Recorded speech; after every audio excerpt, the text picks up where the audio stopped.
আসসালামু আলাইকুম রহমতুল্লাহি ওয়া বারাকাতুহু। ইন্নাল হামদালিল্লাহ নাহমাদুহু ওয়া নাস্তাঈনুহু ওয়া নাস্তাগফিরুহ ওয়া নাউযু বিল্লাহি মিন শুরুরি আনফুসিনা ওয়া সাইয়্যাতি আমালিনা। মান ইয়াহদিহিল্লাহু ফালা মুদিল্লা লাহু ওয়া মান ইউদ্লিলহু ফালা হাদিয়া লাহু ওয়া আশহাদু আন লা ইলাহা ইল্লাল্লাহু ওয়াহদাহু লা শারীকা লাহু ওয়া আশহাদু আন্না মুহাম্মাদান আবদুহু ওয়া রাসূলুহু। আম্মা বা'দ। رب اشرح لي صدري ويسر لي أمري واحلل عقدة من لساني يفقهوا قولي. رب زدني علما رب زدني علما. اللهم إني أسألك علما نافعا ورزقا طيبا وعملا متقبلا. সম্মানিত, আজকের আল আকিদাতুল ওয়াসিতিয়ার 15তম ক্লাসে উপস্থিত সুপ্রিয় ভাই সকল ও সম্মানিতা বোন, প্রশংসা মাত্র সেই মহান আল্লাহ তাবারক ওয়া তাআলার জন্য, যিনি আমাদের সকলকে সুস্থ অবস্থায় ক্লাসে উপস্থিত হওয়ার তৌফিক দিয়েছেন। তারপরে আমাদের সকলের প্রাণ প্রিয় নবী করিম মুহাম্মদ মুস্তাফা সাল্লাল্লাহু আলাইহি ওয়াসাল্লাম, ওনার উপর অসংখ্য শান্তির ধারা বর্ষিত হোক। আল্লাহুম্মা সাল্লি আলাইহি আল্লাহুম্মা বারিক আলাইহি। আমরা গত ক্লাসে আল্লাহর কিছু সিফাত নিয়ে, মানে সিফাতে সালবিয়া ও সিফাতে মুসবাতা সম্পর্কে জেনেছিলাম। শেষে যে আয়াত নিয়ে আলোচনা চলছিল সেটি হচ্ছে আলিমুল গায়ব ওয়াস শাহাদা, যে আল্লাহ তাআলা গায়বকে জানেন এবং যেটা উপস্থিত আছে সেটাকেও জানেন। আর মুশরিকরা আল্লাহ সম্পর্কে যা বলেন তা থেকে আল্লাহ তাআলা সুউচ্চ, তিনি পবিত্র তা থেকে। তো এই আয়াতে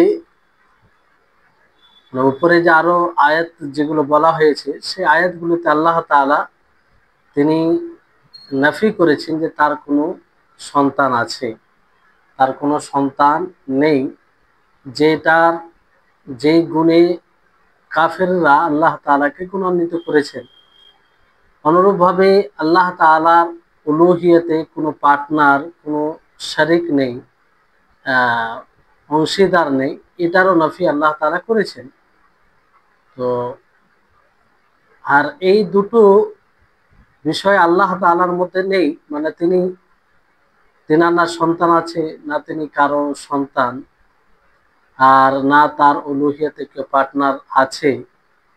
এটা আল্লাহ তাবারক ওয়া তাআলা পরিপূর্ণভাবে মুকাফিক্ষিহীন হওয়ার কারণে।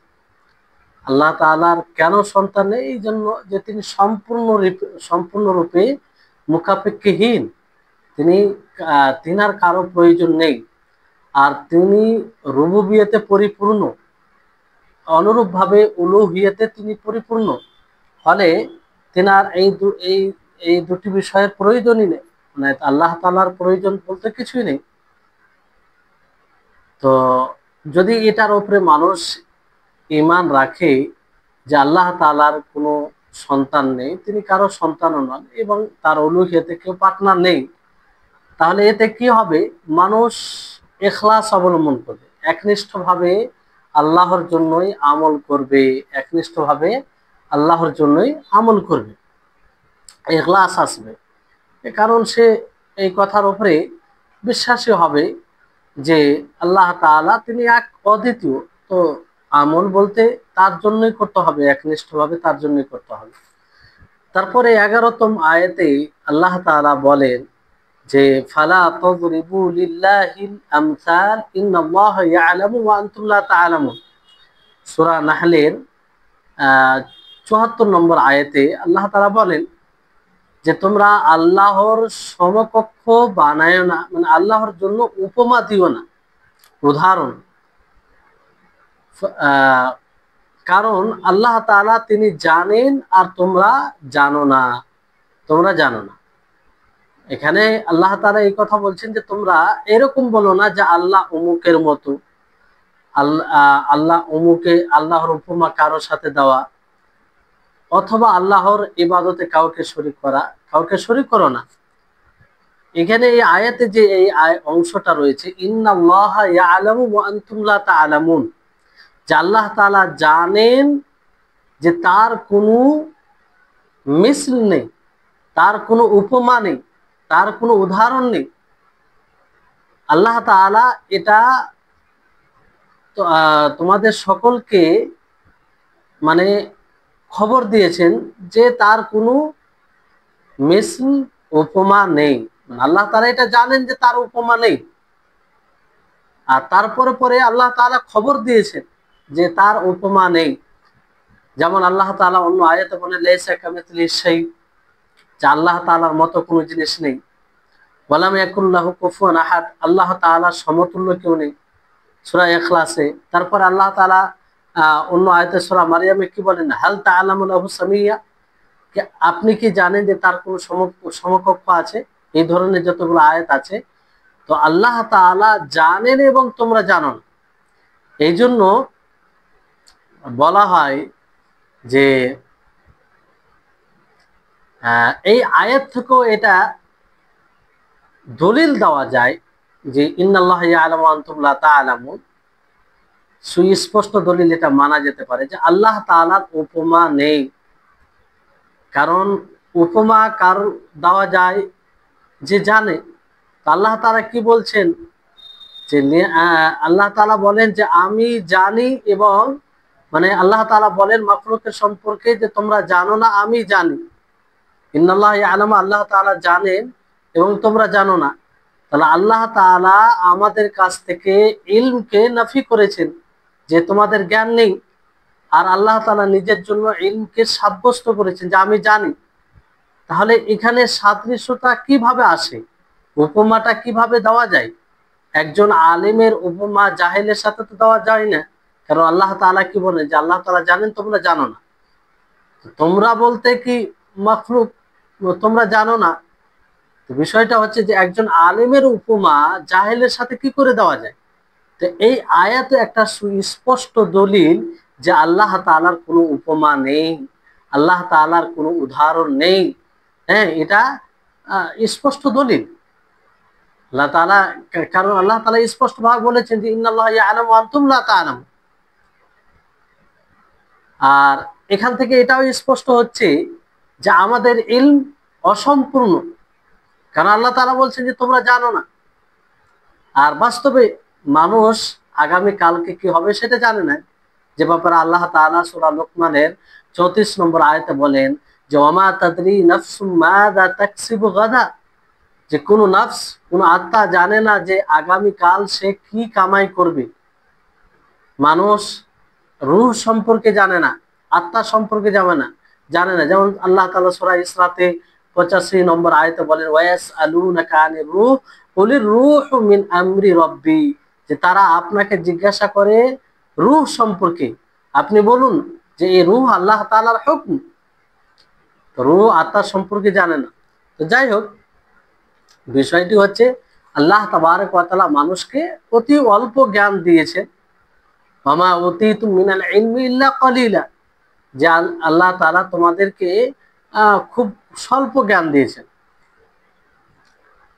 তো এখানে আল্লাহ তাআলা এক আয়াতে বলছেন ফালা তাযরিবু লিল্লাহিল আমসাল ইন্নাল্লাহা ইয়ালামু ওয়া আনতুম লা তা'লামুন, যে তোমরা আল্লাহর জন্য উপমা দিও না, কারণ আল্লাহ তাআলা তিনি জানেন এবং তোমরা জানো না। আর আরেকটি আয়াত আছে ফালা তাজআলু লিল্লাহি আনদাদা ওয়া আনতুম তা'লামুন, যে তোমরা আল্লাহ তাআলার সমকক্ষ বানায় না। হ্যাঁ, কারণ তোমরা জানছো। তো এই দুটি আয়াতকে কিভাবে একত্রিত করা যায়, সামঞ্জস্যতা দেওয়া যায়? এর উত্তর হবে এটাই যে আসলে ওই সব ব্যক্তিদেরকে খেতাব সম্বোধন করা হয়েছে যারা উলুহিয়তে আল্লাহর সাথে কাউকে পার্টনার বানাতো, কিংবা শরীক বানাতো। তাদেরকে মুখাতব করে কি সম্বোধন করে আল্লাহ তাআলা কি বলেন, ফালা তাজআলু লিল্লাহি আনদাদা, যে তোমরা আল্লাহ তাআলার সমকক্ষ কাউকে বানাও না। আল্লাহ তাআলার সমকক্ষ ইবাদতে, হ্যাঁ, উলুহিয়াতে কাউকে বানাও না। ওয়া আনতুম তা'লামুন, তোমরা জানছো। তো যেমন আল্লাহ তাআলা রুবুবিয়্যতে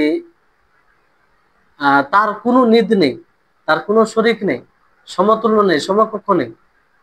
আল্লাহ তাআলা সূরা বাকারার মধ্যে কি বলেন, তার পূর্বের আয়াতের পূর্বে অংশে কি বলেন, ইয়া আইয়ুহান নাসু উবুদু রাব্বাকুমুল্লাযী খালাকাকুম ওয়াল্লাযীনা মিন ক্বাবলিকুম লাআল্লাকুম তাত্তাকুন আল্লাযী জাআলা লাকুমুল আরদা ফিরাশান ওয়াস সামাআ বিনাআ ওয়া আনজালা মিনাস সামাই মাআন ফাআখরাজা বিহি মিনাত তামারাতি রিজকান লাকুম ফালা তাজআলু লিল্লাহি আনদাদা ওয়া আনতুম তা'লামুন। তাই আয়াতে আল্লাহ তাআলা স্পষ্টভাবে বলেছেন যে হে মানুষ, তোমরা সেই রবের ইবাদত করে যিনি তোমাদেরকে সৃষ্টি করেছেন, তোমাদের পূর্বে তোমাদেরকে সৃষ্টি করেছেন, তোমাদেরকে এবং তোমাদের পূর্বের মানুষদেরকে সৃষ্টি করেছেন। লাআল্লাকুম তাত্তাকুন, যাতে তোমরা মুত্তাকি হয়ে যাও।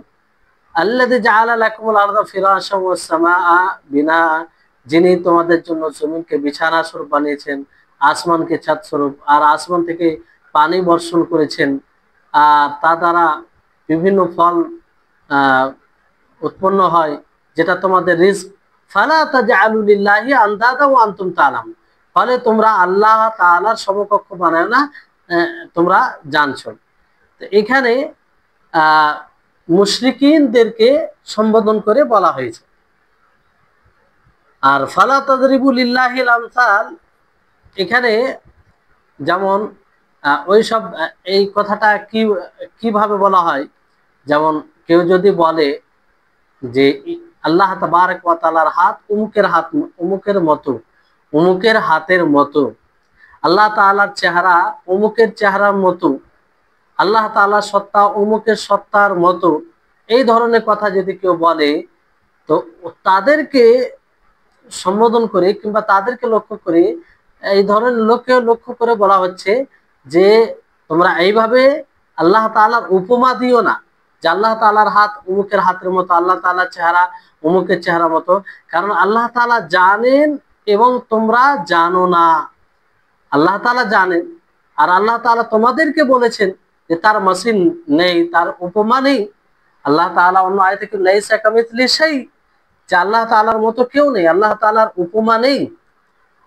আর আল্লাহ তাআলা আয়াতে কি বলেন যে তোমরা আল্লাহ তাআলার উপমা দিও না, উদাহরণ দিও না, কারণ তিনি জানেন এবং তোমরা জানো না, ফলে তার উপমা দেওয়া যাবে না। আল্লাহ তাআলাই তো মানে এটা স্পষ্ট করেছেন যে তার কোনো উপমা নেই, তার কোনো উদাহরণ নেই, তার কোনো মাসিল নেই। আর এটা আল্লাহ যিনি জানেন, আমাদের মানে আমরা তো জানি না, কিন্তু আল্লাহ তাআলা জানেন, আর তিনি খবর দিয়েছেন যে তার উপমা নেই, ফলে তোমরা এটা বলিও না। তো এই হচ্ছে বিষয়। তাহলে এই আয়াতও এটা মানে এই আয়াত দ্বারাও এটা স্পষ্ট হয় যে আল্লাহ তাআলার সিফাত গুণ এটা পরিপূর্ণতাকে শামিল করে। আল্লাহ তাআলার মাসিল, আল্লাহ তাআলার উপমা নেই কেন? এই কারণে যে তিনি পরিপূর্ণ, তার কোনো মাসিল হতেই পারে না, তিনি পরিপূর্ণ, সব বিষয়ে পরিপূর্ণ। আর আল্লাহ তাআলা ব্যতীত অন্য কেউ পরিপূর্ণ নয়, ত্রুটি আছেই। মাখলুক বলতে ত্রুটি থাকবে, এতে ত্রুটি থাকবে না। না, এটা খালিল হাররাসের সরাসরি সারা নয়, অন্য সারা বিভিন্ন এতে থেকে ইবনে উসাইমিন রাহিমাহুল্লাহ আরো কিছু রয়েছে। তো যেহেতু খালিল হাররাস ওই বই থেকেও স্পষ্ট মানে কিছু করে দেওয়া হবে ইনশাআল্লাহ। আর সব কথাই চলে আসছে, মানে এটা বুঝে থাকলেও অসুবিধা নেই, সেটা আপনারা পড়ে বুঝতে পারবেন, যারা হয়তো আরবি বুঝছেন তারা পড়লে বুঝতে পারবেন। তো আল্লাহ তাবারক ওয়া তাআলা পরিপূর্ণ, পরিপূরক, এই কারণেই তার উপমা থাকতে পারে না, তার উপমা কোনো সময় থাকতে পারে না। এই আয়াতের যদি এর উপরে মানুষ ঈমান নিয়ে আসে যে আল্লাহ তাআলার উপমা নেই, তার কোনো সমকক্ষ নেই, তাহলে এতে প্র্যাকটিক্যাল ভাবে কি প্রভাব পড়তে পারে যে সে আল্লাহ তাআলাকে পরিপূর্ণ মনে করবে এবং তার তাজিম করবে, যেমন ভাবে তার তাজিম সম্মান করা উচিত তেমন ভাবে তার সম্মান করবে।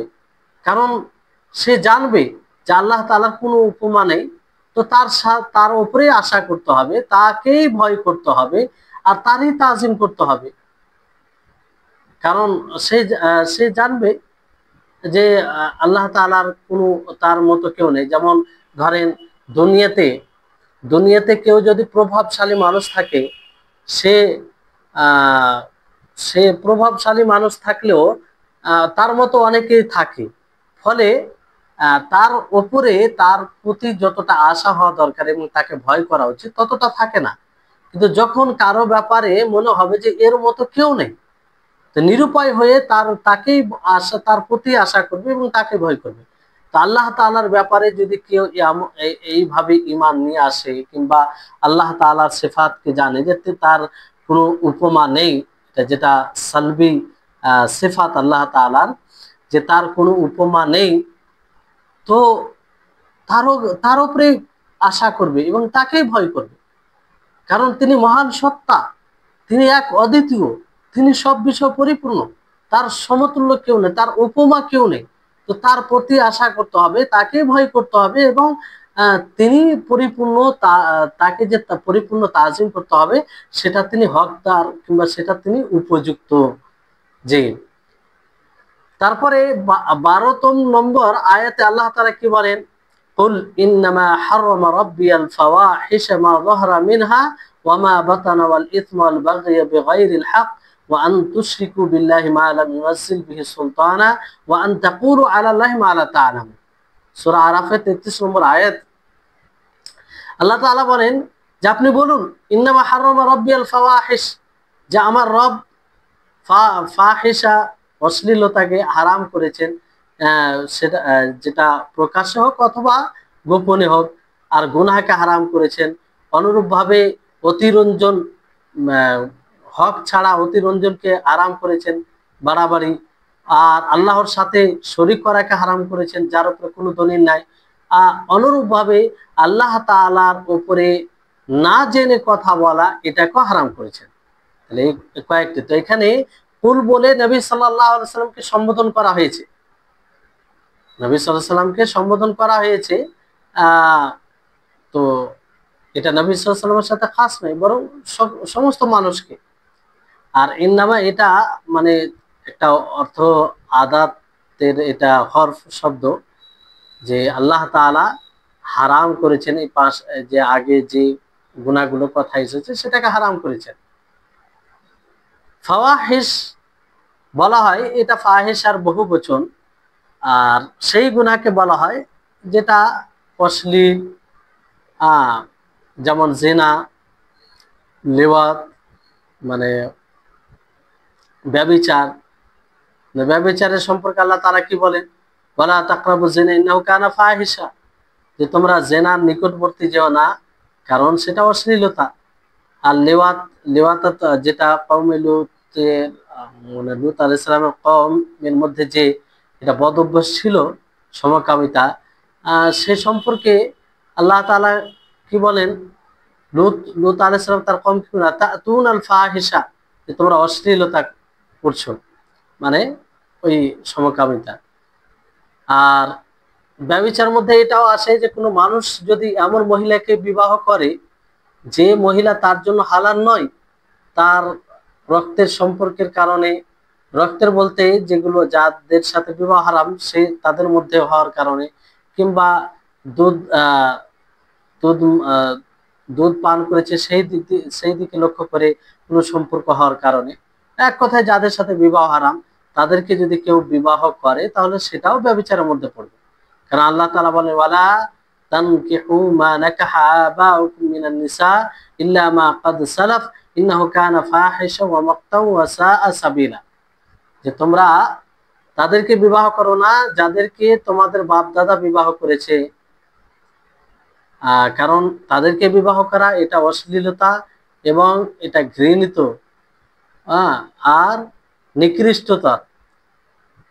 তো এটা আরো ব্যভিচারের চেয়ে বেশি আরো ঘৃণিত, কারণ এর জন্য তিনটি বিষয় আল্লাহ তাআলা বলেছেন। এক তো বলেছেন ফাহিশা, মাকত বলেছেন, আর সাবিলা বলেছেন। জেনার ক্ষেত্রে আল্লাহ তাআলা দুটোই ওয়াসফ বলেছেন, মানে ইন্নাহু কানা ফাহিশাতাও ওয়া সাআ সাবিলা। কিন্তু আত্মীয় যাদের সাথে বিবাহ বৈধ নয় তাদেরকে বিবাহ করা, এটা এটার ক্ষেত্রে আল্লাহ তাআলা তিনটি বিষয় বলেছেন। একটা ফাহিশা, অশ্লীলতা ও মাকত, মানে আহ, এটা একটা মানে খারাপ গুণ, ওয়াসা সাবিলা নিকৃষ্টতার। জি। তারপরে মা দহরা মিনহা ওয়া বাতান, মানে প্রকাশ্য অথবা গোপনে, প্রকাশ্য হোক অথবা গোপনে হোক। আর এখানে প্রকাশ্য ও গোপনে বলতে যে কর্তা যে গুনাহ করবে তার কর্মর দিক দিয়ে, আমলের দিক দিয়ে নয়। যদি কোনো মানে কর্তা যে আমল করবে সে প্রকাশ্য আমলকে ছুপিয়ে করতে পারে, তো সেটা ছুপিতর মধ্যে গণ্য হবে। আর গোপনীয় আমলকে সে প্রকাশ্যভাবে করতে পারে, তো এটা যে করবে তার দিকে লক্ষ্য করে এটা বলা হয়েছে যে সে গোপনে করুক অথবা প্রকাশ্যে করুক। তারপরে ইসম, গুনহা, এটাকে হারাম করা হয়েছে। আর বাড়াবাড়ি, অতিরঞ্জন, হক ছাড়া, এটাকেও হারাম করা হয়েছে। ইসম কাকে বলা হয়? ইসম বলতে এখানে উদ্দেশ্য হচ্ছে যেটা গুনহার কারণ হবে, যেটা অবাধ্যতার কারণ হবে, সেটাই ইসম। বাগী বলা হয় মানুষের উপরে মানে শত্রুতা, মানুষের উপরে মানুষের ক্ষতি বা জুলুম করা। যেমন আল্লাহ তাআলা বলেন, ইন্নামাস সাবিলু আলাল্লাযিনা ইয়াজলিমুনা আন-নাস ওয়া ইয়াবগুনা ফিল আরদি বিগাইরিল হক, যে তাদের বিরুদ্ধে ব্যবস্থা নেওয়া হবে যারা মানুষের উপরে জুলুম করে আর জমিনে হক ছাড়াই তারা বিশৃঙ্খলা সৃষ্টি করে, ফাসাদ সৃষ্টি করে। তো আল বাগী বিগাইরি হক এখানে ইশারা যে যেটাই বাগী হবে সেটা হক ছাড়া হবে, মানে আসল যেটা হক সে হকে হবে না, মানে হক ছাড়া হবে। তো বাগী বলতে এটাই যে কারণে কারো উপরে জুলুম করা।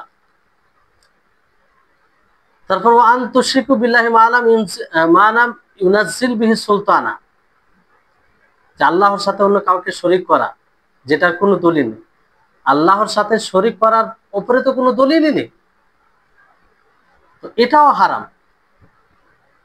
জি, অর্থাৎ আল্লাহ তাআলা শরীক বানিয়ে দেওয়া কাউকে কোনো দলিল ছাড়া, এটা বিশেষভাবে একটা বলা হয়েছে, কিন্তু কোনোভাবে আল্লাহ তাআলার সাথে কাউকে শরীক করা যাবে না।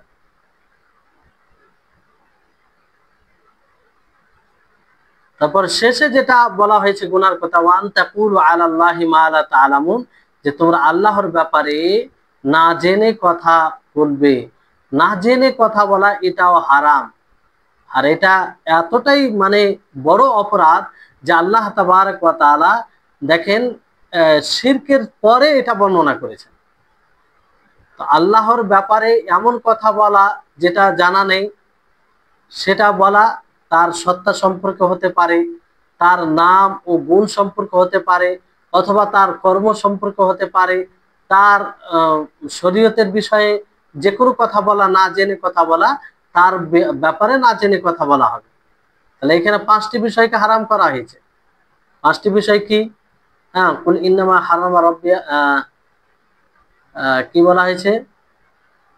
কুল ইন্নামা হারামা রাব্বিয়াল ফাওয়াহিশ একটা, তারপরে ওয়াল ইসম দ্বিতীয়, ওয়াল বাগী বিগাইরিল হক, ফাওয়াহিশ মানে অশ্লীলতা, সেটা প্রকাশ্যে হোক অথবা গোপনে হোক।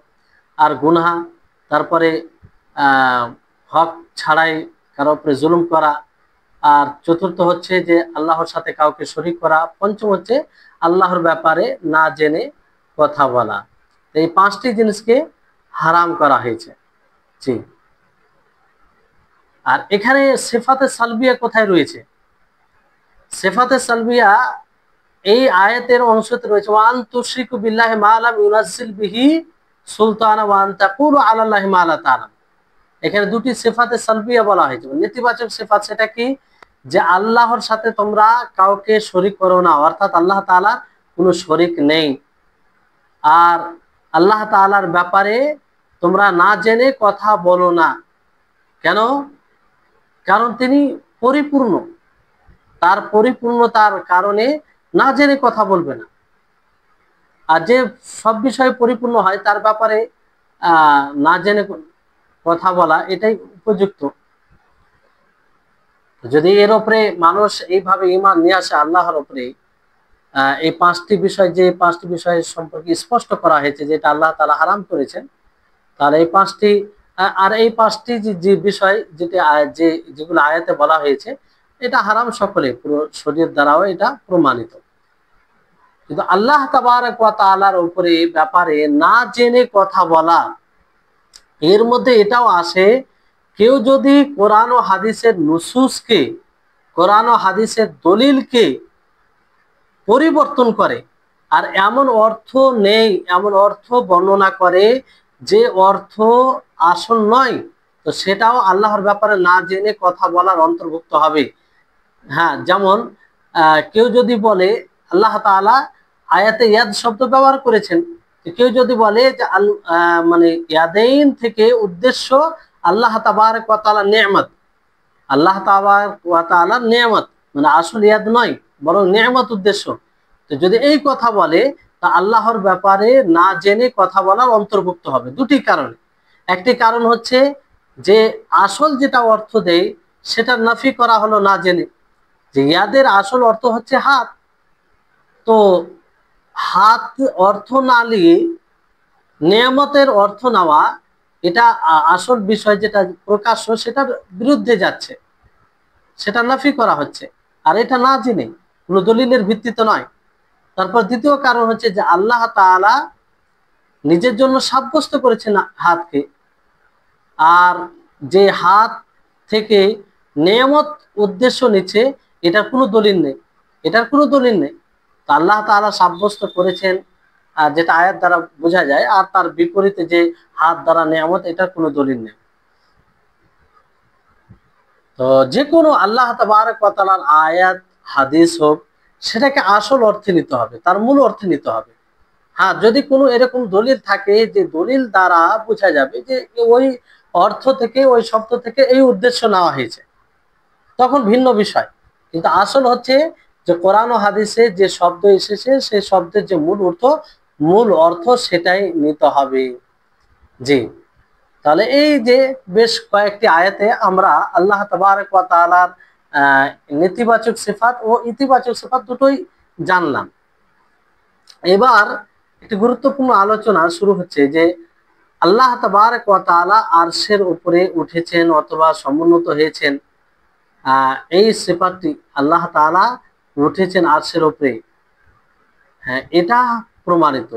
লেখক রাহিমাহুল্লাহ শেখুল ইসলাম ইবনে তাইমিয়া রাহিমাহুল্লাহ আল্লাহ তাবারক ওয়া তাআলা আরশে উঠেছেন অথবা সমুন্নত হয়েছেন এর মানে দলিল হিসেবে 7টি দলিল নিয়ে আসেন। কোরআনে 7 জায়গায় রয়েছে যে আল্লাহ তাবারক ওয়া তাআলা আরশের উপরে উঠেছেন।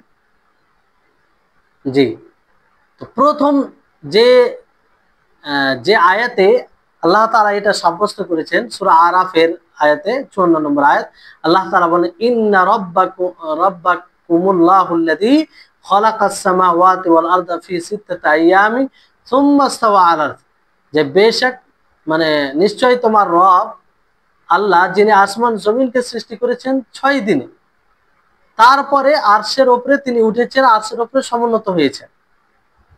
তাহলে এখান থেকে এটা প্রমাণিত আরশের উপরে তিনি সমুন্নত হয়েছেন।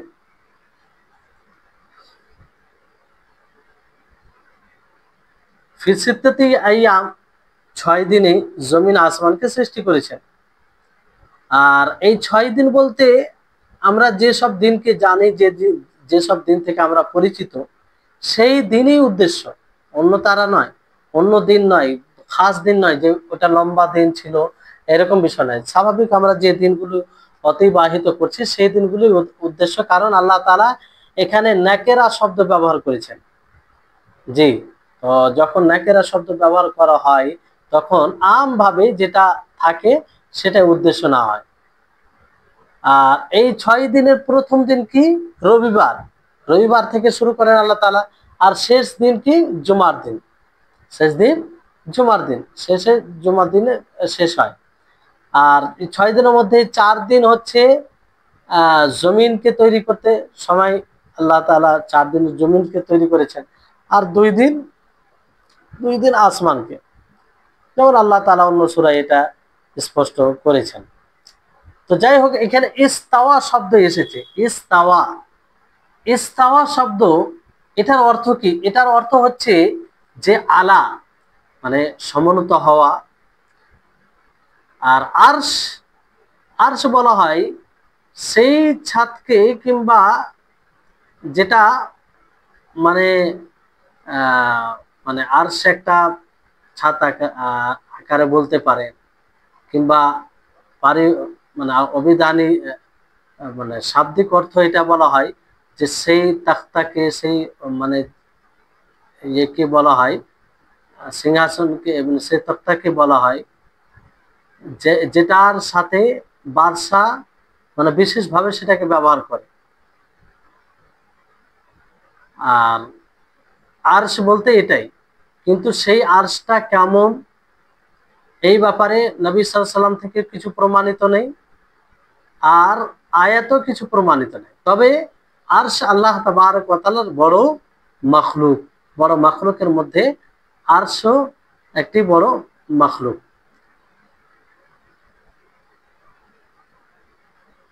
তো এই আয়াতে বেশ কিছু, তবে আহলুস সুন্নাহ ওয়াল জামাআহ এই কথার উপরে ঈমান নিয়ে আসে যে আল্লাহ তাআলা আরশের উপরে উঠেছেন কিংবা সমুন্নত হয়েছেন। আর এটা কেমন করে? আল্লাহ তাআলার জন্য যেমন উপযুক্ত তেমন, এটাকে কারোর সাথে উপমা দেওয়া যাবে না। আল্লাহ তাআলা অমুকের মতো উঠেছেন, অমুকের মতো সমুন্নত হয়েছেন, এটা বলা যাবে না। আল্লাহ তাআলার সত্তা যেমন তেমন তার এই ইস্তেওয়া, মানে সমুন্নত হওয়া, উঠে উঠে যাওয়া হবে, কিন্তু সেটা কেমন এটা আমরা বলতে পারি না, কারণ এই ব্যাপারে হাদিস আসেনি। এই জন্য ইমাম মালিক রাহিমাহুল্লাহকে কেউ জিজ্ঞাসা করে যে মানে আল্লাহ তাআলা কেমন ভাবে উঠেছেন, তো তিনি রাগান্বিত বলেছেন যে আল ইস্তিওয়া মালুমুন, যে ইস্তিওয়া আল্লাহ তাআলা আরশের উপরে উঠেছেন এটা আমরা জানি, ওয়াল কাইফিয়াতু মাজহুলুন, যে কেমন ভাবে উঠেছেন, কেমন ভাবে সমুন্নত হয়েছেন, এটা এটা বিষয় আমাদের নিকটে মানে উজ্জ, আমরা জানি না। ওয়াসসাওয়ালু আনহু বিদআতুন, আর তার ব্যাপারে প্রশ্ন করাটাও বিদআত হবে। কেন বিদআত হবে? এই কারণে বিদআত হবে যে সাহাবায়ে কেরাম সবচেয়ে বেশি দিনকে বুঝতেন এবং দিনকে বুঝার প্রতি সবচেয়ে তারা আগ্রহী বেশি ছিলেন, তারপরও এই ব্যাপারে জিজ্ঞাসা করেননি, অথচ জিজ্ঞাসা করার প্রয়োজন ছিল। যদি এটা কল্যাণকর হতো তো তেনারা জিজ্ঞাসা করতেন। তো এখানে ইস্তেওয়ার মানে যেটা হচ্ছে যে উলু ইস্তেকরার, সালাফ থেকে অনেকে 4টি অর্থ বর্ণনা করেছেন, যে একটা হচ্ছে আলা, আলার অর্থ মানে উচ্চ হওয়া, তৃতীয় হচ্ছে ইরতাফা মানে উপরে উঠা, আর তৃতীয় হচ্ছে সাইদা, এটা উপরে উঠা, আর চতুর্থ হচ্ছে ইস্তাকাররা। এই 4টি অর্থ। তো আলা, ইরতাফা, সাইদা এগুলো অর্থ একই, যে আল্লাহ তাআলা উঠেছেন, আল্লাহ তাআলা সমুন্নত হয়েছেন, কিন্তু ইস্তাকাররার অর্থে এটা দ্বিমত আছে। যাই হোক,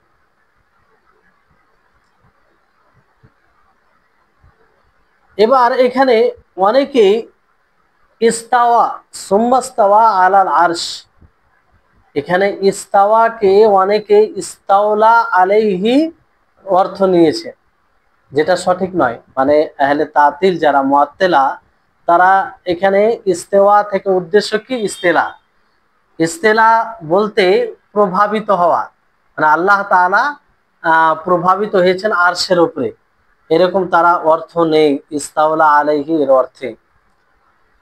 আর তারা এটা অর্থ বলেছেন মানে মানে বিকৃত অর্থ এটা বলেছেন তাদের দুটি কারণে, একটা দুটি দলিলের কারণে। এটা হচ্ছে দলিলে মুজিব, আর একটা হচ্ছে দলিলে সালিম। মানে দলিল মানে একজন শায়ের, কবি, যেখানে সে ইস্তাওয়া শব্দ ব্যবহার করে, আর সেই জায়গা থেকে বোঝা যায় যে ইস্তাওয়া মানে এখানে ইস্তাওয়া মানে প্রভাবিত হওয়া, এটা থেকে তারা দলিল স্থাপন করেছেন। যাই হোক, সেটা বিস্তারিত দিকে যাচ্ছে না। আর একটা সালবি দলিল তারা দিয়েছে যে আল্লাহ তাআলা, আল্লাহ তাআলা তিনি আরশের উপরে মানে উঠেছেন, এই অর্থে যদি বলা যায় যে আল্লাহ তাআলা আরশের উপরে উঠেছেন, মানে উলু ইস্তেকরার এর অর্থে। তো এতে এই কথাটি চলে আসবে যে আল্লাহ তাআলা আরশের প্রয়োজন রয়েছে, আরশের প্রয়োজন রয়েছে, আর এটা অসম্ভব, এটা অসম্ভব। ফলে তারা কি করলো, যে এই ইস্তাওয়া অর্থ আলা এটার অস্বীকার করে দিল, এটা হবে না। কারণ আলা ইস্তেকরার অর্থ যদি নেওয়া যায়, তো তাদের কথা হলো যে এতে এতে মানে এরকমটা আসবে যে আল্লাহ তাআলার আরশের প্রয়োজন আছে, অথচ আল্লাহ তাআলা মুখাপেক্ষীহীন, তার কোনো জিনিসের প্রয়োজন নেই। আর এটাও তারা বলে যে এতে যদি বলা যায় যে আল্লাহ তাআলা আরশের উপরে উঠেছেন, কিংবা আল্লাহ তাআলা আরশের উপরে আরশের সমুন্নত হয়েছেন, তো এতে এই কথা আসবে যে আল্লাহ তাআলা জিসম রয়েছে, আল্লাহ তাআলার জিসম মানে শরীর রয়েছে। কারণ কোনো জিনিসের উঠে যাওয়া কোনো জিনিসের উপরে, এটাতে এই কথা আসে যে তার কোনো জিসম আকার রয়েছে, জিসম রয়েছে। আবার তারা এটাও বলে যে যদি আল্লাহ তাআলা আরশের উপরে উঠেছেন কিংবা সমুন্নত হয়েছেন এটা নেওয়া যায়, তো আল্লাহ তাআলা একটি সীমাবদ্ধ চলে আসে এর অর্থ, যে আল্লাহ তাআলা মানে যে উঠেছেন সে তো কোনো জিনিসের উপরে, আর সেটা নির্ধারিত মানে সীমিত, তার হাত রয়েছে আর কি। যেমন কেউ যদি উটের উপরে উঠে, তো উট যতটা হবে ততটাই সে হবে, ততটাই সে হবে, এটা বলতে চাইছে। তো এই সমস্ত তারা বিষয় যে দাবি করেছে, যে এগুলো মানে আসে, তো এগুলো সব বাতিল। আর ইস্তেওয়া এর অর্থ উলু এবং ইরতিফার অর্থেই আসবে, উলু অর্থে, উলু ও ইরতিফা এর অর্থে আসবে মানে সুউচ্চ হওয়া। আর তাদের খণ্ডন কয়েকভাবে করা যায়, যে তারা যে তাফসির করেছেন যে ইস্তাওয়া, এটাকে ইস্তাওলার অর্থে নেওয়া যাবে, এটা সালাফদের তাফসির বিরোধী। তারা যেভাবে তাফসির করেছেন, যে তাফসিরের উপরে তারা ঐক্যমত হয়েছেন, হ্যাঁ, সেটার বিরোধী। আর এটার প্রতি তো ইজমা রয়েছে যে আল্লাহ তাআলা আরশের উপরে উঠেছেন, সমুন্নত হয়েছেন, এটার প্রতি ইজমা রয়েছে। কারণ তাদের মধ্যে কারো কাছ থেকে এটা প্রমাণিত নেই যে তারা এই অর্থ ছাড়া অন্য অর্থ নিয়েছে। কারণ আসল যে শব্দটা কোরআন হাদিস আসবে, তার মূল অর্থ না হবে। আর ইস্তাওয়া আলা, তারপর ইস্তাওয়ার পরে যদি আলা শব্দ আসে, তো তার অর্থ উলু ইরতিফা এর অর্থ আসে, যে অর্থাৎ আল্লাহ তাআলা আরশের উপরে উঠেছেন, সমুন্নত হয়েছেন, এটারই অর্থ আসে। কোনো কেউ বলেনি। যদি এটার অন্য কোনো অর্থ হতো তো অবশ্যই সেটার ব্যাপারে কোনো বিষয় আসতো, কেউ কিছু বলতো।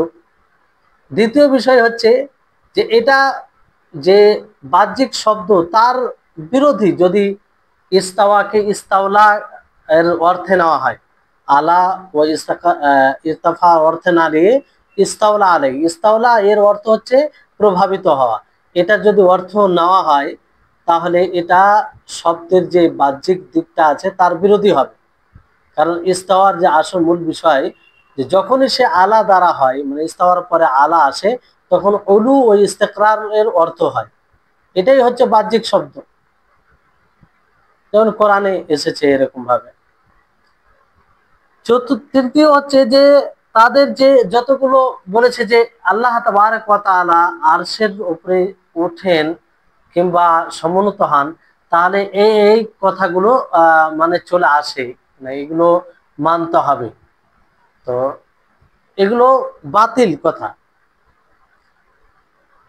একটা বিষয় যা এই কথা মানে চলে আসা, যে আল্লাহ তাআলা যখন আসমান ও জমিনকে সৃষ্টি করেন, তখন তো আরশের উপরে তিনি ছিলেন না। মুস্তাওলি মানে কি ছিলেন না, যে আরশের উপরে প্রভাবিত ছিলেন না। তাদের যে অর্থ সেই হিসাবে, তাদের অর্থ সেই হিসাবে যে যদি তারা ইস্তাওলার অর্থে নেই, তার মানে কি, যে এই কথা আসবে যে আল্লাহ তাআলা যখন আসমান ও জমিনকে সৃষ্টি করেন, তখন তিনি আরশের ওপরে প্রভাবিত ছিলেন না। আল্লাহ তাআলা কি বলেন, খালাকাস সামাওয়াতি ওয়াল আরদা ফি সিত্তাতি আইয়ামিন সুম্মা ইস্তাওয়া আলা আরশ। সুম্মা এখানে তারতিবের ফায়দা দেয়। তো এই কথা থেকে এটা আসে যে আরশ আসমান ও জমিনের সৃষ্টির পূর্বেই ছিল, যেটা আল্লাহ তাআলা ছাড়া অন্য কারোর জন্য ছিল। তো এই কথা আসে, এটা কোনোদিন হতে পারে? এটা কোনোদিন হতে পারে না। এই জন্য তাদের যে এই দাবি, কিংবা তারা বলে যে আল্লাহ তাআলা আরশের উপরে উঠেছেন কিংবা সমুন্নত হয়েছেন, এই অর্থ যদি নেওয়া যায়, তাহলে আহ আসবে, মানে কিংবা তাদের যে দাবি যে ইস্তাওয়া, এখানে ইস্তাওয়ালা প্রভাবিত হওয়ার অর্থে, তাহলে এই অর্থটা যদি নেওয়া যায়, তাহলে তো এরকমটা আসবে যে আল্লাহ তাআলা যখন আসমান ও জমিনকে সৃষ্টি করেন, তখন তিনি আরশের উপরে প্রভাবিত ছিলেন না, যেটা কোনোদিন হতে পারে না। আর ইস্তাওলা এই কালিমাটি যদি ইস্তাওলার অর্থ নেওয়া হয়, এটা অর্থ নেওয়া ঠিক হবে না। এই কারণে যে ইস্তাওলা এটা মানে তার উপরে কেউ মানে প্রভাবিত হয়ে যায় কিংবা প্রাধান্যতা পেয়ে যায়, তারপরে সে প্রাধান্যতা পায়। আর আল্লাহ তাআলা এমন এক সত্তা যে তার উপরে কেউ প্রাধান্যতা পায় না, তিনি সবসময় গালিব। ইস্তাওলা প্রভাবিত হওয়া, কারো উপরে প্রভাবিত হওয়া, এটা কখন হয়? যে এক সময় সে প্রভাবিত ছিল না, এক সময় প্রভাবিত হওয়া মানে হওয়ার পূর্বে প্রভাবিত ছিল না। কিন্তু আল্লাহর ক্ষেত্রে তো এটা বলা যাবে না। আল্লাহ তাআলা সব সময় গালিব, তিনি সব সময় প্রভাবশালী। হ্যাঁ, মানে তিনি সব সময় গালিব। তো এই জন্য ইস্তাওলা এটা ব্যবহার করা যাবে না আল্লাহর অর্থে। তো ফলে তাদের যেগুলো কথা, এগুলো সব ভিত্তিহীন কথা। আহ,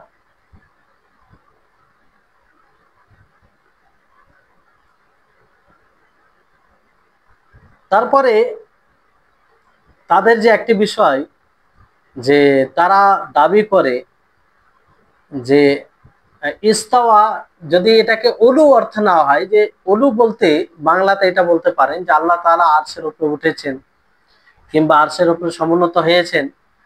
তো এটার অর্থে যদি নেওয়া যায়, তাহলে আল্লাহ তাআলার জিসম আসে, এই কথাটি চলে আসে, মানে এটা মানতে হবে, স্বাভাবিকভাবে এটা চলে আসে। তো এর উত্তর হবে যে প্রত্যেকটা জিনিস যেটা কিতাবুল্লাহ, মানে আল্লাহর কিতাব ও রাসূল সাল্লাল্লাহু আলাইহি ওয়াসাল্লামের সুন্নাত থেকে মানে লাজিম হয়ে যায়, চলে আসে, তো সেটা হক। মানে আল্লাহ তাআলা যদি কোনো কথা বলে থাকেন, আর সেটা বলতে গিয়ে যদি কোনো কথা আসে, মানে বোঝা যায় যে এই কথাটাও স্বাভাবিকভাবে চলে আসবে, তাহলে সেটাও হক হবে, সেটাও হক হবে। কিন্তু এখানে বিষয়টা হচ্ছে যে আমরা সেটাকে কিভাবে নিচ্ছি। এখানে যেমন আল্লাহ তাআলা আরশের উপরে উঠেছেন, আল্লাহ তাআলা আরশের উপরে উঠেছেন। তো এই উঠেছেন বলতে আল্লাহ তাবারক ওয়া তাআলার জিসম আছে।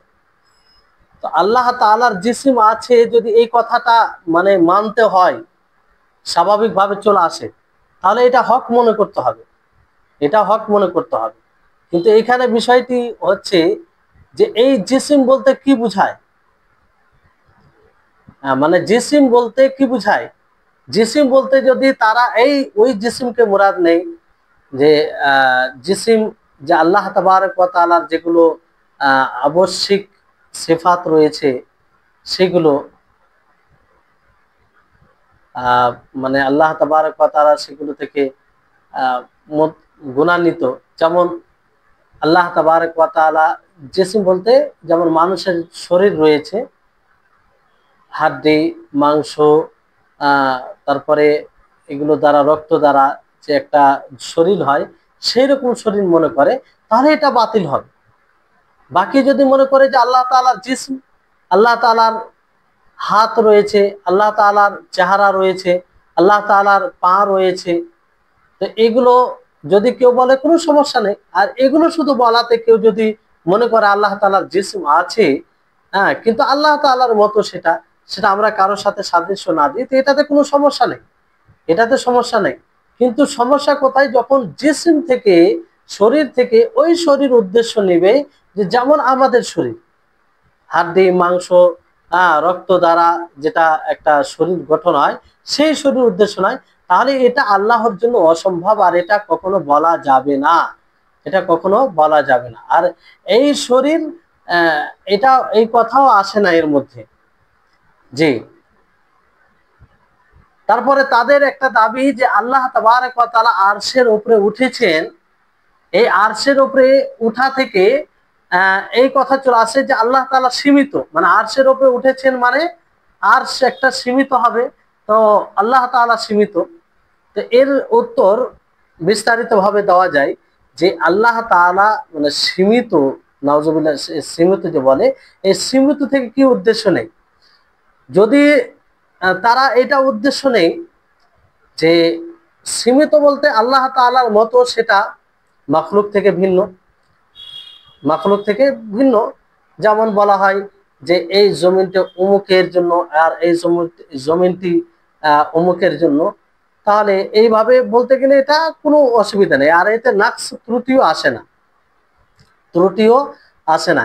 কিন্তু মেহদুদ বলতে মানে সীমিত বলতে যদি এটা উদ্দেশ্য হয় যে আরশ তাকে মানে পরিবেষ্টন করা আছে, মানে আল্লাহ তাআলাকে, তাহলে এটা বাতিল হবে। কারণ আল্লাহ তাআলাকে কেউ পরিবেষ্টন করতে পারে না, কোনো মাখলুকই পরিবেষ্টন করতে পারে না। আর আল্লাহ তাআলা আরশের উপরে উঠেছেন এই কথা বলে এটাও, এই কথাও আসে না যে আরশ তাকে পরিবেষ্টন করা আছে। কারণ আল্লাহ তাআলা আরশের উপরে উঠেছেন, যদিও আল্লাহ তাআলা আরশের থেকে বড়, আল্লাহ তাআলা আরশের থেকে বড়, তার সমতুল্য কেউ নেই, তার সমকক্ষ কেউ নেই, আর অন্য বিষয় সমস্ত কিছু থেকে আল্লাহ তাআলা বড় না। আরশ আল্লাহ তাআলাকে পরিবেষ্টন করে নেই, আর এটাও সম্ভব নয়, কারণ আল্লাহ তাআলা সব জিনিস থেকে বড়। আমরা কি বলি? আল্লাহু আকবার, আল্লাহু আকবার। হ্যাঁ, আল্লাহ তাআলার ব্যাপারে আজিম যে বলি, তো সুবহানা রাব্বিয়াল আযীম, আল্লাহ তাআলা সবকিছু থেকে বড়।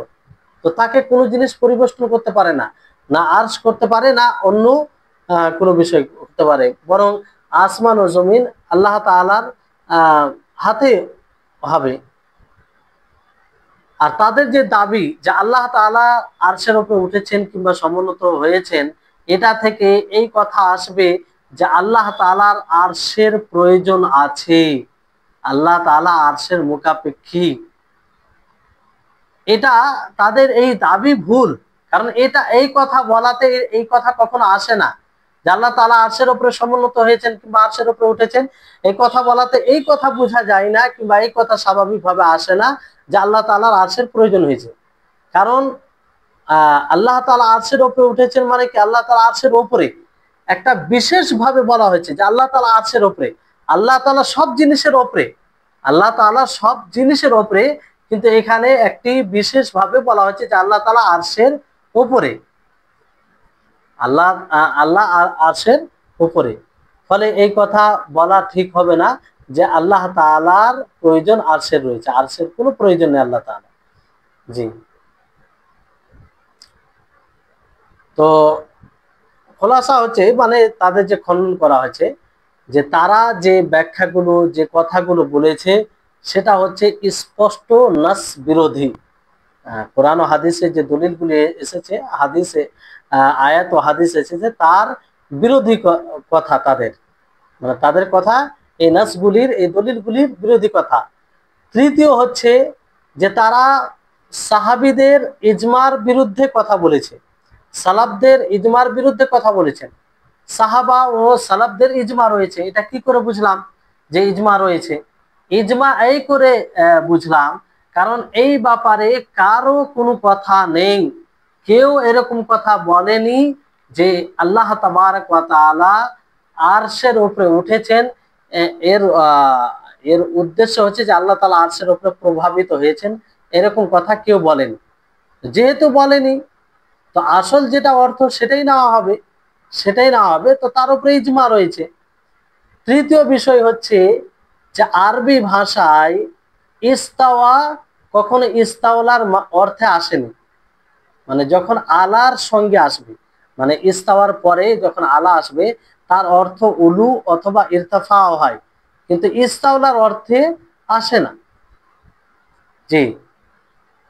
আর তারপরে চতুর্থ বিষয় হচ্ছে যে তারা যেগুলো কথা বলেছে যে আল্লাহ তাআলা আরশের উপরে উঠেছেন কিংবা সমুন্নত হয়েছেন, এটা যদি মানা যায় তাহলে এই কথা থেকে এই কথা আসছে, যেগুলো আপনাদেরকে বলা হলো যে আল্লাহ তাআলা সীমিত, আল্লাহ তাআলা আর জিসম আছে, শরীর আছে, এরকম আছে, এগুলো সব বাতিল। এগুলো সব বাতিল।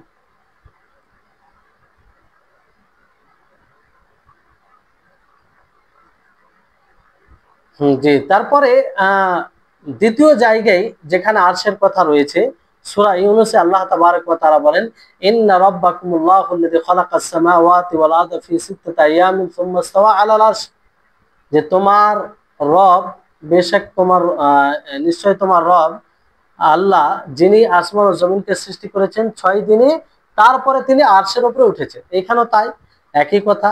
ইস্তাওয়া এখানে আলা ইরতাফার অর্থে আল্লাহ তাআলা আরশের উপরে উঠেছেন অথবা সমুন্নত হয়েছেন। তৃতীয় জায়গা যেখানে আল্লাহ তাআলা এই কথা বলেছেন, সূরা রাদের 2 নম্বর আয়াত, আল্লাহুল্লাযী রাফা'আস সামাওয়াতি বিগাইরি আমাদিন তারাউনাহা সুম্মা ইসতাওয়া আলাল আরশ, যে আল্লাহ তিনি আসমানকে উঠিয়েছেন মানে খুঁটি ছাড়া, যেটা তোমরা দেখছো, সুম্মা ইসতাওয়া আলাল আরশ, তারপরে তিনি আরশের উপরে আহ আরশের উপরে সমুন্নত হয়েছেন। এখানে আসমানকে উঠিয়েছেন খুঁটি ছাড়া, মানে যার কোনো খুঁটি নেই, অথবা খুঁটি আছে কিন্তু সেটা দেখে না কেউ। কিন্তু এই আয়াতের ব্যাখ্যায় মুফাসসিরিনের মধ্যে দ্বিমত রয়েছে। অনেকেই বলেছেন যে যেটা সঠিক আর কি, মানে হকের নিকটে, সেটা হচ্ছে যে আসমান রয়েছে কিন্তু তার খুঁটি নেই, মানে খুঁটি দেখতে পাওয়া যাবে এরকম খুঁটিও নেই, আর দেখতে পাওয়া যাবে এরকমও নেই। অনেকে বলেছেন যে আসমানের খুঁটি আছে কিন্তু সেটা আমাদের দৃষ্টিতে পড়ে না, মানে তারা এই আয়াতকে লক্ষ্য করেই বলে যে আয়াতে বলা হয়েছে রাফা'আস সামাওয়াতি বিগাইরি আমাদিন তারাউনাহা, এটাকে লক্ষ্য করে এই কথাগুলো বলা হয়েছে। কিন্তু উত্তম হচ্ছে এটাই, এর ব্যাখ্যা, যে আল্লাহ তাআলা আসমান সৃষ্টি করেছেন খুঁটি ছাড়াই, যা তোমরা দেখছো, খুঁটি ছাড়াই যেটা তোমরা দেখছো, আল্লাহ তাআলা এটা বলতে চেয়েছেন। চতুর্থ জায়গায় আল্লাহ তাআলা কি বলেছেন, আর রহমান আলাল আরশি ইস্তাওয়া, যে রহমান তিনি আরশের উপরে উঠেছেন কিংবা সমুন্নত হয়েছেন। ইস্তাওয়া এখানে ওই আলার অর্থে, রহমান যিনি পরম দয়ালু, রহমতে এই ব্যাপার তো পড়েছি আমরা সকলেই। তারপর পঞ্চম জায়গায় আল্লাহ তাআলা কি বলেন, সূরা ফুরকানে, সুম্মা ইস্তাওয়া আলাল আরশির রহমান, যে সে আরশের উপরে তারপর তিনি আরশের উপরে উঠেছেন, সমুন্নত হয়েছেন। এখানেও তাই এসেছে, আর রহমান সরাসরি আল্লাহর ব্যাপারে বলতে আর রহমান বলা হয়েছে। আর ষষ্ঠ জায়গায় যে আয়াতে বলা হয়েছে যে আল্লাহুল্লাযী খালাকাস সামাওয়াতি ওয়াল আরদা ওয়া মা বাইনাহুমা ফি সিত্তাতি আইয়ামিন সুম্মা ইসতাওয়া আলাল আরশ, যে আল্লাহ যিনি আসমান ও জমিনকে সৃষ্টি করেছেন এবং আসমান ও জমিনের মধ্যে যা কিছু আছে সেগুলোকে সৃষ্টি করেছেন ফি সিত্তাতি আইয়ামিন, 6 দিনে, তারপর তিনি আরশের উপরে উঠেছেন। তাহলে দেখুন এই 6 নম্বর আয়াত, এটা 6 নম্বর আয়াত, ওয়া মা বাইনাহুমা, আসমান ও জমিনের মধ্যে যা কিছু রয়েছে সব কিছু আল্লাহ তাআলা সৃষ্টি করেছেন। আসমান ও জমিনের মধ্যে ধরেন সূর্য, চন্দ্র, যা কিছু আছে সবকিছু এর মধ্যে চলে আসে, নক্ষত্র, সব এগুলো যেগুলো আমরা জানি, আর অনেকগুলো বিষয় আমরা জানি না। 7 নম্বর আয়াতে আল্লাহ তাআলা বলেন যে হুয়াল্লাযী খালাকাস সামাওয়াতি ওয়াল আরদা ফি সিত্তাতি আইয়ামিন সুম্মা ইসতাওয়া আলাল আরশ, যে যিনি আসমান ও জমিনকে 6 দিনে সৃষ্টি করেছেন, তারপর আরশের উপরে তিনি সমুন্নত হয়েছেন। তাহলে এই 7 আয়াতে, একটি আয়াত নয়, দুটি আয়াত নয়, 7টি আয়াতে আল্লাহ তাআলা ইস্তাওয়া মানে আলার সাথে নিয়ে এসেছেন। প্রত্যেক আয়াতে দেখেন আলার ইস্তাওয়ার পরে আলা এসেছে, আর আলা দিয়ে যখনই ইস্তাওয়া আসে তার অর্থ হয় উলু, মানে উঁচু হওয়া, আর ইরতাফা উঁচু হওয়া, মানে উঠেছেন, আরশের উপরে উঠেছেন মানে ওই উঁচু হওয়া, এর এই অর্থটা চলে আসে। তো এই হচ্ছে বিষয় ইস্তাওয়ার ব্যাপারে। যদিও এখানে বিষয়টা হচ্ছে যে অনেকে কোনো কোনো জায়গায় ইস্তাওয়া শব্দ ব্যবহার হয়েছে কিন্তু আলা এর সাথে ব্যবহার হয়নি, ফলে সেখানে অন্য অর্থ নেওয়া হয়েছে। যেমন এখানে বলা হয়েছে যে ইস্তাওয়া কোরআন মানে আরবি ভাষায় 4টি ধরনে আসে। যেমন এলার সঙ্গে, মানে তার পরে যে এলা এলা আসতে এলা আসবে, অথবা আলা আসবে, অথবা এর সাথে আসবে, অথবা খালি। তো যদি আলার সাথে আসে তাহলে উলু, যেটা আমরা অর্থ করলাম আল্লাহ তাআলা আরশের উপরে উঠেছেন। আর যদি এলার সাথে আসে সুম্মাস্তাওয়া ইলাস সামা, সুম্মাস্তাওয়া ইলাস সামা, যে আল্লাহ তাআলা এখানে কি হবে, হ্যাঁ, যে এখানে অর্থ কি হবে, এলা, ওই অর্থ হবে না। মানে এলা অনেকেই বলেছেন যে একই অর্থ হবে, অনেকে আবার বলেছেন যে একই অর্থ হবে, আবার অনেকে বলেছেন যে না, এক অর্থ হবে না। এখানে ইস্তাওয়া ইলাস সামা মানে আল্লাহ তাআলা উদ্দেশ্য করলেন আসমানের দিকে যাওয়ার, এই আসমানে উদ্দেশ্য করলেন, এই অর্থ হবে অনেকে বলেছেন। আর এর সাথে অনেক সময় আছে, যেমন ধরেন যে এর সাথে আসা ইস্তাওয়াল মা ওয়াল খাসাবা, এখানে কি ওই যে অর্থাৎ পানি এবং লকড়ি বরাবর বরাবর হলে ইস্তাওয়া শব্দ ব্যবহার হয়েছে, কিন্তু এখানে এর সাথে। আর কখনো থাকে না, আর আলাও থাকে না, ইলাও থাকে না, তখনও ব্যবহার হয়। যেমন আলাম্মা বালাগা আশুদ্দাহু ওয়াস্তাওয়া, এখানে ওয়াস্তাওয়া কিছু অর্থে কামুলা মানে পরিপূর্ণ হওয়া। যাই হোক, এখানে এটা স্পষ্ট বিষয় যে আল্লাহ তাআলা আসমান ও জমিনকে সৃষ্টি করেছেন, তারপরে তিনি আরশের উপরে উঠেছেন। জি, তো এই হচ্ছে বিষয়। ইনশাআল্লাহ আরো আরশের উপরে আল্লাহ তাআলার সমুন্নত হওয়া, এই বিষয়ে আরো কিছু কথা আছে, আগামী ক্লাসে কথা হবে ইনশাআল্লাহ। আল্লাহ তাআলা যেন আমাদের সকলকে সঠিকভাবে বোঝার তৌফিক দান করেন। ওয়া আখিরু দাওয়ানা আলহামদুলিল্লাহি রাব্বিল আলামিন। আসসালামু আলাইকুম ওয়া রাহমাতুল্লাহি ওয়া বারাকাতুহু।